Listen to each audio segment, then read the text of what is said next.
Olá, eu sou o Renato Ribeiro de Almeida, estou gravando esse vídeo rapidinho para você para falar desse assunto tão importante que é o voto impresso, chamado voto impresso auditável. Antes de falar sobre esse tema, entretanto, eu peço para que você nos acompanhe nas redes sociais, seja no meu canal do YouTube, Renato Ribeiro de Almeida, seja então pelo Instagram, renato.ribeiro de Almeida. Está aqui debaixo no vídeo para que você possa acompanhar, se inscrever no canal e também me seguir no Instagram. E agora vamos direto ao ponto. Por que o voto impresso é um problema no Brasil?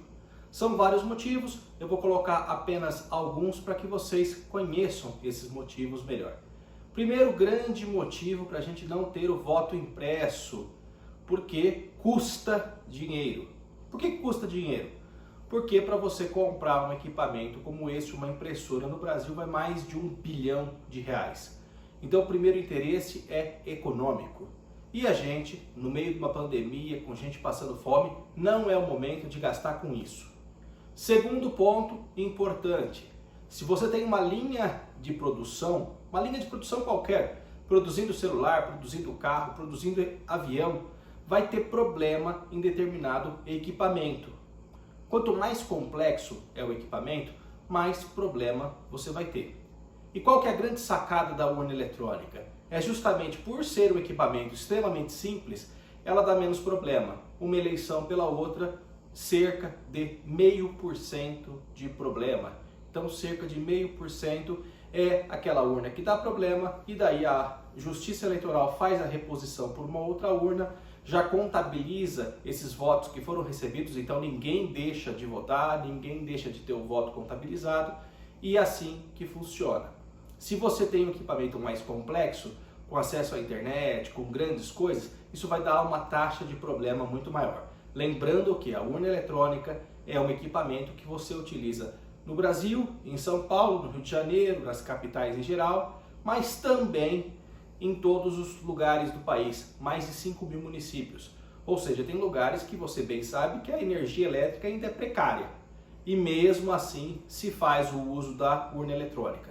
Se você tem que acoplar uma impressora junto com a urna eletrônica, todo mundo que tem uma impressora em casa sabe que essa impressora já travou pelo menos alguma vez. Então, se você tem uma impressora numa urna eletrônica, com certeza vai ter uma taxa muito maior de problemas.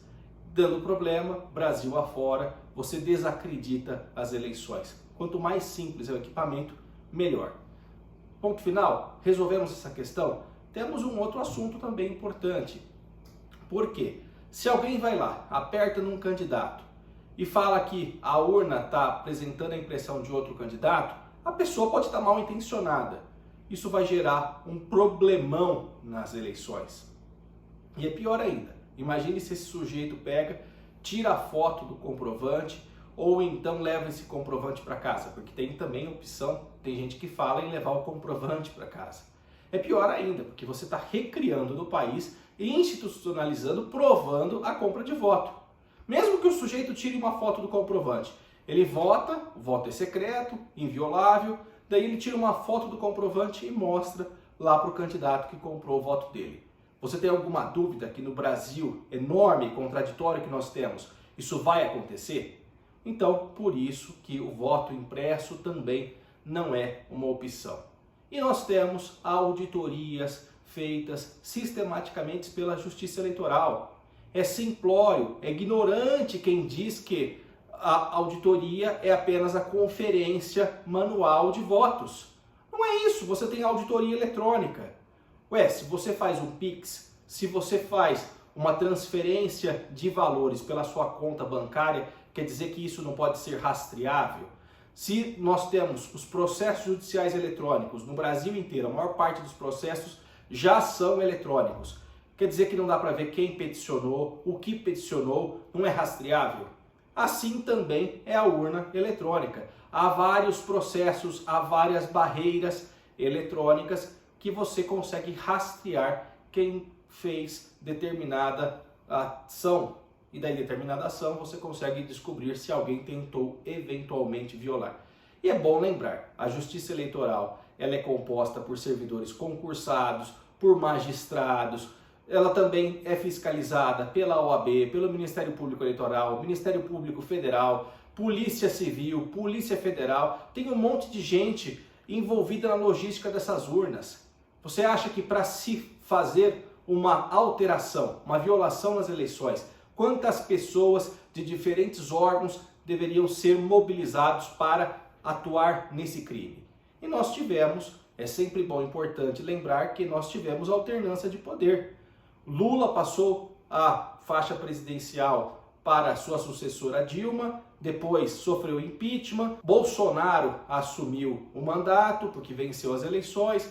Antes dele, lá atrás, o Fernando Henrique também passou a faixa presidencial para o Lula, não era o candidato dele era o José Serra naquela ocasião. Ou seja, nós tivemos alternância de poder, alternância de mandatos, inclusive de partidos.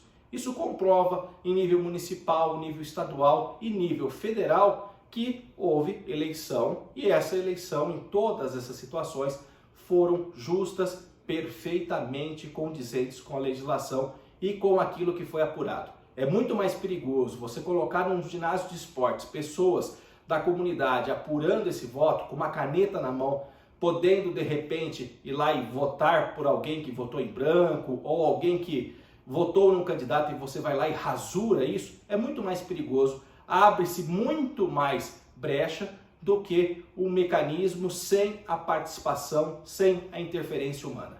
Então, esses são alguns argumentos, há outros argumentos, e eu peço que você, mais uma vez, se você ainda não fez, me siga no Instagram, renato.ribeiro de Almeida, ou me siga também, siga o nosso canal no YouTube, se inscreva no nosso canal, Renato Ribeiro de Almeida, para que você veja os vídeos, veja nossas postagens, esteja sempre atualizado com temas polêmicos, principalmente temas envolvendo a política brasileira.